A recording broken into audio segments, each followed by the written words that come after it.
Hello and welcome to the 700 Club. Signs of hope on the horizon that inflation may have peaked. Prices are dropping on gas, cars, clothing, and travel. Still, costs are sky high compared to last year. The good news sent the stock market soaring. The Dow Jones Industrial Average was up about 535 points to end the day. Still, experts warn the economy has a long road ahead to recovery. Brody Carter reports. The good news in this report mainly comes from the dropping gas prices. And while this month's rate is a bit better than economists expected, there's still a long way to go. Came here because the prices are a lot cheaper than other places, and it's going to be going down a lot more lately too. Not only are gas prices dropping, this month's inflation report points to lower costs for new and used cars, travel, and clothing.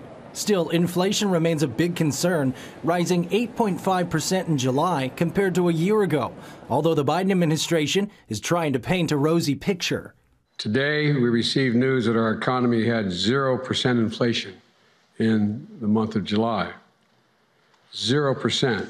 While the price of some things went up last month, the price of other things went down by the same amount.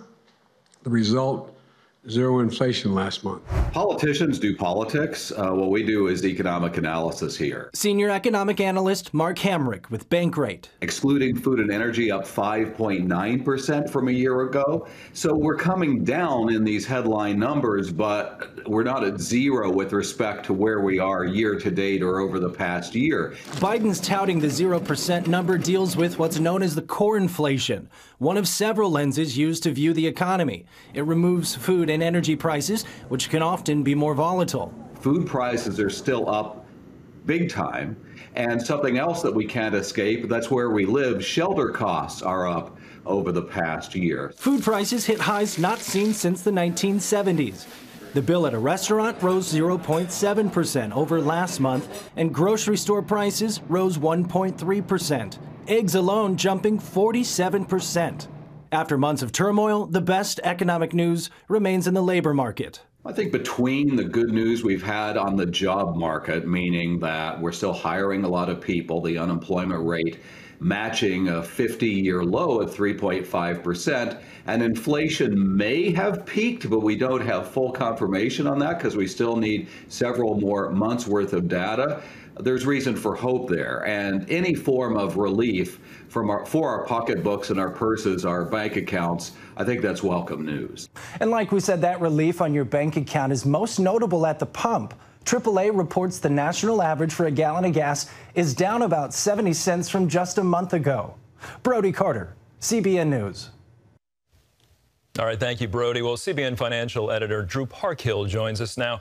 Drew, another inflation report came out this morning. What did it say, and do you think inflation has peaked? Well, let's take a look at that, Andrew. The report that came out today was the producer price index. It's kind of the companion to the consumer price index, which is what everybody watches because it's what you and I pay. Now, it was up 9.8% over the last year, which was actually a little better than expected. Okay, it was expected to be up 10.4%. The core rate was up 7.6%. Now, the reason that's important, as Brody referred to in his stories, the Federal Reserve and economists, they watch the core rate because it's more stable. And the core rate in the CPI yesterday showed that inflation is still spreading throughout the economy.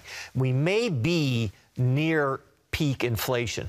That doesn't mean inflation is going away. Prices are still up 8.5% over a year ago. And they're really up, as Brody pointed out, in some areas like food. Yeah, gas prices have come down. And there are a lot of reasons for that, one of which is the economy slowing down. I mean, the economy is getting weaker, and people just will not pay $5 a gallon for gasoline. It's called demand destruction. That's the fancy name for it. But what it really comes down to is I'm not going to drive as much if I don't have to, and so people don't. And that's a lot of the reason. Plus, like, the economy is also slowing down around the world, like in China and so forth. So that's got a lot to do with it.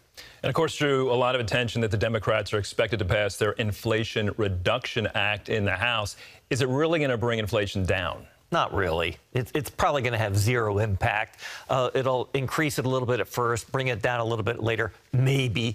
That's according to a very widely respected model from the Wharton School of Business at the University of Pennsylvania. But no, it's not going to have any impact.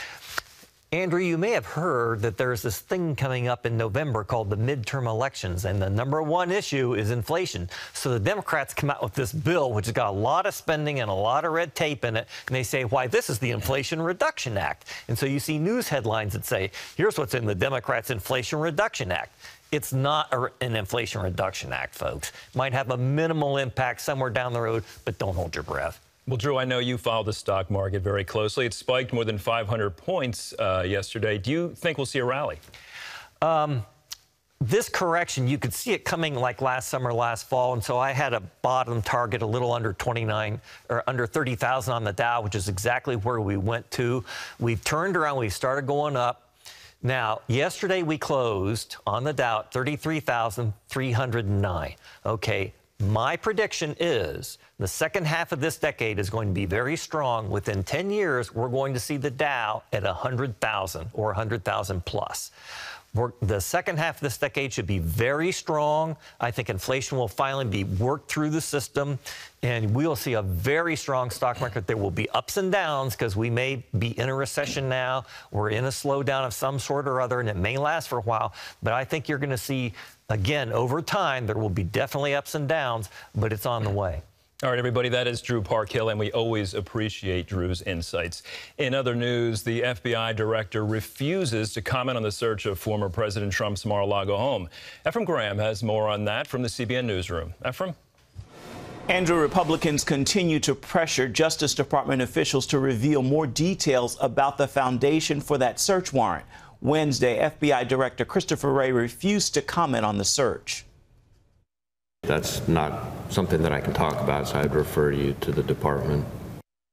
This comes as new reports claim a Trump insider told agents about classified documents stored in Mar-a-Lago. According to Newsweek, a confidential source identified the documents and their location at Trump's home to the FBI. The Justice Department charged an Iranian man with attempting to assassinate former U.S. government officials. The FBI says the murder-for-hire plot targeted President Trump's national security advisor, John Bolton, and Secretary of State, Mike Pompeo. George Thomas has the details.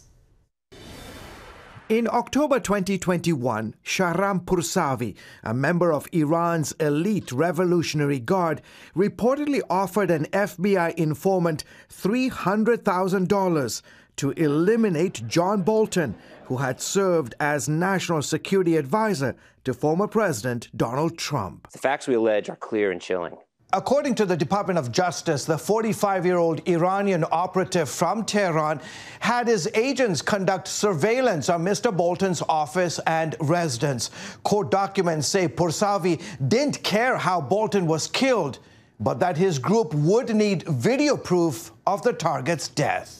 Through the hard work of the FBI's Joint Terrorism Task Forces, we were able to detect this heinous plot and disrupt it. Poursavi, who never visited the United States, reportedly offered the informant another $1 million if they would carry out an additional hit on another top Trump administration official.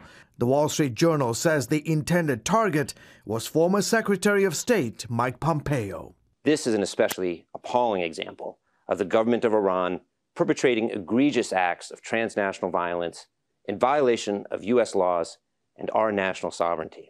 According to the DOJ, the alleged murder-for-hire plot was likely retaliation for the 2020 U.S. drone strike that killed the head of Iran's elite Quds Force, General Qassem Soleimani. We face a rising threat from authoritarian regimes who seek to reach beyond their own borders to commit acts of repression, including inside the United States. I could say I'm not the only one that the Ayatollahs in Tehran are trying to assassinate. So this is the kind of government we have in Iran. Bolton says the plot, which began a year after Soleimani's death, shows just how dangerous Iran is. This is a murderous, lying regime. It's an enemy of the United States, and we need to treat it that way.